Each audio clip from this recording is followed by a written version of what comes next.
ഒരു ദിവസം അതിനുശേഷം മഴയുണ്ടായി. അതിനുശേഷം അതിനേക്കാൾ മഴയുണ്ടായി.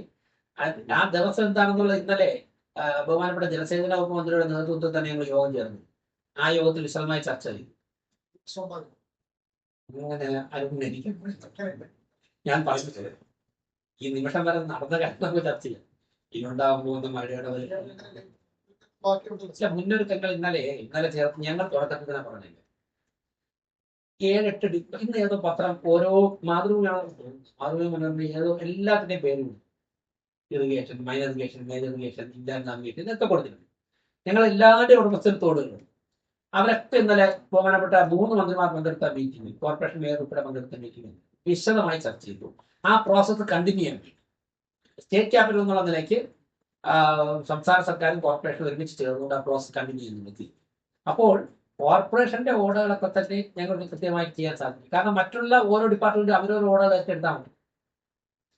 ഇന്നലെ അവിടെ സംസാരിച്ചപ്പോൾ ഞാൻ പറഞ്ഞത് ഇപ്പൊ മഴക്കാലപൂർവ്വ ശുചീകരണത്തിന്റെ ഭാഗമായിട്ട് 8 ലോഡ് മാലിന്യം ഞങ്ങൾ ആദ്യം മാറ്റി. അത് പ്ലാസ്റ്റിക് വേസ്റ്റും ഒക്കെ യാമേഴിഞ്ഞ തോടില തകരപ്പറമ്പിനും പഴവങ്ങാട് ഗണപതി ക്ഷേത്രത്തിന് ഇടയ്ക്കുണ്ടായിരുന്ന സ്ഥലത്തുനിന്നും ജോയി മരണപ്പെട്ട സ്ഥലത്ത് മാറ്റി 8 ടിപ്പറിൽ ഞങ്ങൾ മാറ്റി. പക്ഷെ 156 ടിപ്പറിൽ പിന്നീട് മാറ്റിയത് മണലാണ്. 15 വർഷം കൊണ്ട് മാറ്റാതെ ആമേഴിഞ്ഞാൻ തോടിലും പാർവതപുത്രാന്റെ പല ഭാഗത്തും അടിഞ്ഞു കൂടിയ മണലാണ് മാറ്റിയത്. ഈ മണൽ കോർപ്പറേഷന്റെ പ്രശ്നം കൊണ്ടുണ്ടായ മാലിന്യമാണ്. ഈ മണൽ അടിഞ്ഞുകൂടി കിടന്നുകൊണ്ട് എന്താണ് 2-3 മീറ്റർ വെള്ളം ഒഴുകേണ്ട ആ ബെഡിന്റെ ഹൈറ്റ് കൂടി. അപ്പൊ 1/2 മീറ്ററിൽ മാത്രം വെള്ളം ഒഴുകുന്ന അവസ്ഥ. 3 മീറ്റർ ആഴത്തിൽ വെള്ളം ഒഴുകേണ്ടത് 1/2 മീറ്ററിൽ ഒഴുകിയപ്പോഴാണ് ഓവർഫ്ലോ ഉണ്ടായത്. മണൽ കൂടുതൽ മാറ്റാനോ മണൽ മാറ്റേണ്ടത് ആരാണ്? അതിനെക്കുറിച്ച് ചർച്ച നടന്നു. ബഹുമാനപ്പെട്ട മന്ത്രിമാർ ഈ ചർച്ച ഈ സിറ്റിംഗ് തുടരാമെന്ന് പറഞ്ഞു. അപ്പൊ തുടർന്ന് എല്ലാ ഡിപ്പാർട്ട്മെന്റും അവരിപ്പോ ഇൻലാൻഡ് നാവിഗേഷൻ നന്നായിട്ട് നടത്തുന്നുണ്ട്. ഇൻലാൻഡ് നാവിഗേഷൻ അവരുടെ കരയിൽ പാർവതപുത്രനാണ് ജീവിച്ചിരുന്നവരെയൊക്കെ തന്നെ കരയിൽ നിന്ന് മാറ്റി അവർക്ക് മതിയായ കോമ്പൻസേഷൻ കൊടുത്തു. ആ പ്രദേശമൊക്കെ തന്നെ അവരുടെ നിരീക്ഷണത്തിലാണ്. ഓരോ ഡിപ്പാർട്ട്മെന്റും അവരുടെ ജോലി ചെയ്യുമ്പോഴേ അത് പൂർത്തിയാവും. അതിനുള്ള നടപടിക്രമങ്ങളാണ്.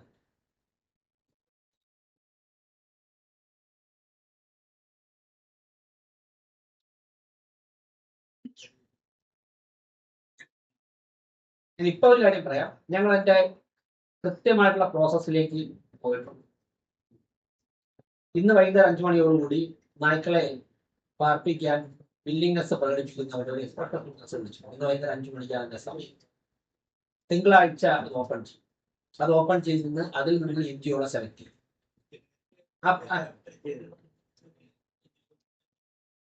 അതായത് അവർക്ക് അത് ആ ചർച്ചയിൽ കുറച്ച് സമയം ഞാൻ പങ്കെടുത്തിരുന്നുള്ളൂ. ഞാൻ മനസ്സിലാക്കി രേഖകൾ നോക്കിയിട്ടൊന്നും കൂടെ പറയാം. ഞാൻ അന്ന് ചോദിച്ചു, മനസ്സിലാക്കിയത് അവർക്ക് സ്വന്തമായിട്ട് ഷെൽട്ടർ ഇല്ല.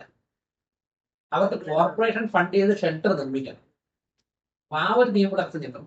വേറൊരു പ്രോപ്പർട്ടി കോർപ്പറേഷൻ ഫണ്ട് ചെയ്ത് ഷെൽട്ടർ നിർമ്മിക്കുന്നതിൻ്റെതായ നിയമതടസ്സം. അതുകൊണ്ടാണ് അവർക്ക് ഷെൽട്ടർ ഉണ്ടായിരുന്നെങ്കിലും നമുക്ക് ആ ചർച്ച തുടരാമല്ലോ.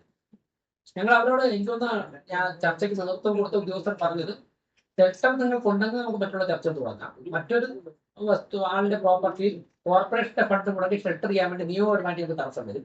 ഓഡിറ്റ് ഉണ്ടെങ്കിൽ ബിജെപിയുടെ കൗൺസിലർ ജയിലിലാണ്. അദ്ദേഹം അയോഗ്യതയെ എന്താണ് അതിന്റെ വസ്തുത? എത്ര യോഗങ്ങളെ പങ്കെടുക്കാതെ എത്ര പങ്കെടുത്തുകൊണ്ട് എത്ര പങ്കെടുക്കും നിയമത്തിൽ പറയുന്നില്ല. നിയമത്തിൽ കൃത്യമായി പറയും.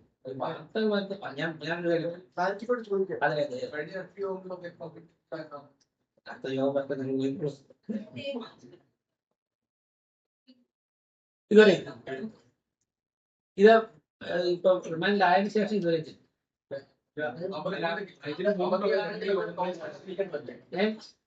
മുൻപ് 2 യോഗങ്ങളിൽ പങ്കെടുത്താൽ ഇപ്പൊ അങ്ങനെ എന്തെങ്കിലും ദിവസം നോക്കണം. ഇതിപ്പം 101 കൗൺസിലർമാർ എന്ന് അവധി പറഞ്ഞു, എന്ന് പങ്കെടുത്തത് എനിക്ക് എല്ലാ ദിവസവും തുടങ്ങിയിട്ട് 5 മാസം ഓർക്കാൻ പറ്റും.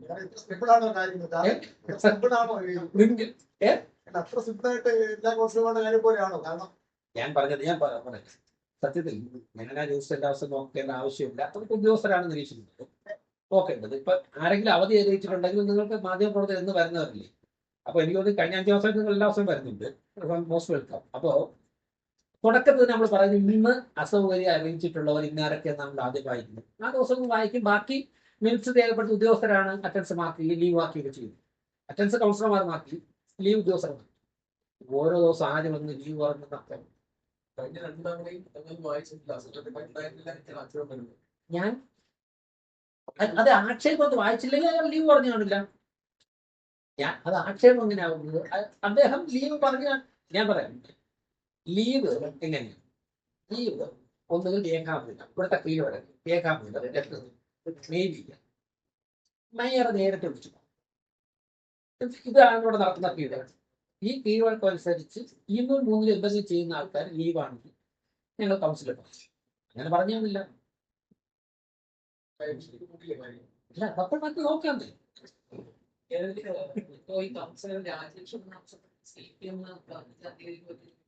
വളരെ വമ്പൻ പ്രശ്നം ജനാധിപത്യത്തിൽ എല്ലാ ജനാധിപത്യത്തിൽ ഒരുപാട് സമരം നടത്തിയ ആൾക്കാരാണ്. അപ്പൊ ജനാധിപത്യത്തിൽ നടത്തുന്ന എല്ലാ ഇടപെടലിനെയും സ്വാഗതം ചെയ്യുന്നു. അത് ഇനി നടക്കാൻ പോകുന്നതും കഴിഞ്ഞത് നടന്നതും ഇപ്പൊ നടന്നുണ്ട്. അതെല്ലാം ശക്തമായിട്ട് ഇടപെടൽ ജനാധിപത്യം, എങ്കിൽ മാത്രമേ ജനാധിപത്യം ചടുലമായി.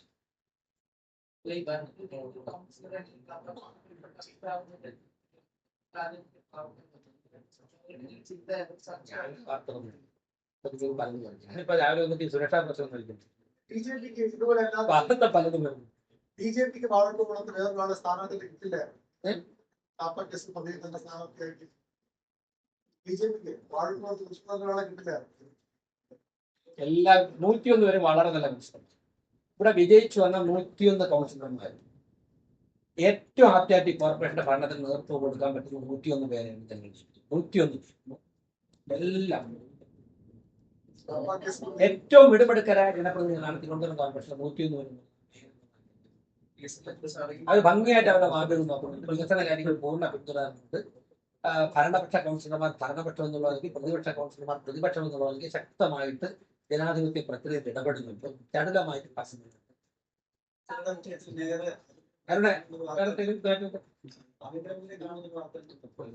സ്വാഭാവികമായിട്ടും ഒരു ഉത്തരവാദിത്തമാണ് ഈ ഭരണസമിതിയിൽ. അത് 101 കൗൺസിലർമാർക്ക് ആർക്കെങ്ങനെ ഒരു ബുദ്ധിമുട്ടുണ്ട് കഴിഞ്ഞാൽ മേയർ ഉത്തരവാദിത്തം നിർവഹിക്കും.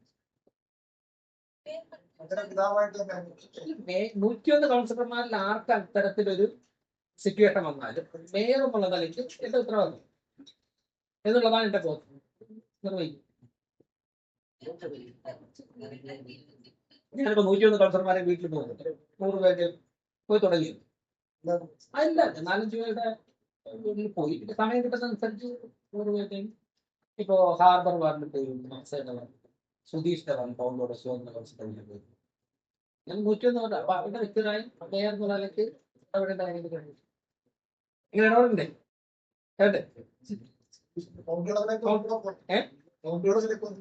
ഒരു മീറ്റിംഗ് കൂടെ ഉണ്ടാവും. ഇവിടെ എന്താ ചോദ്യത്തിൽ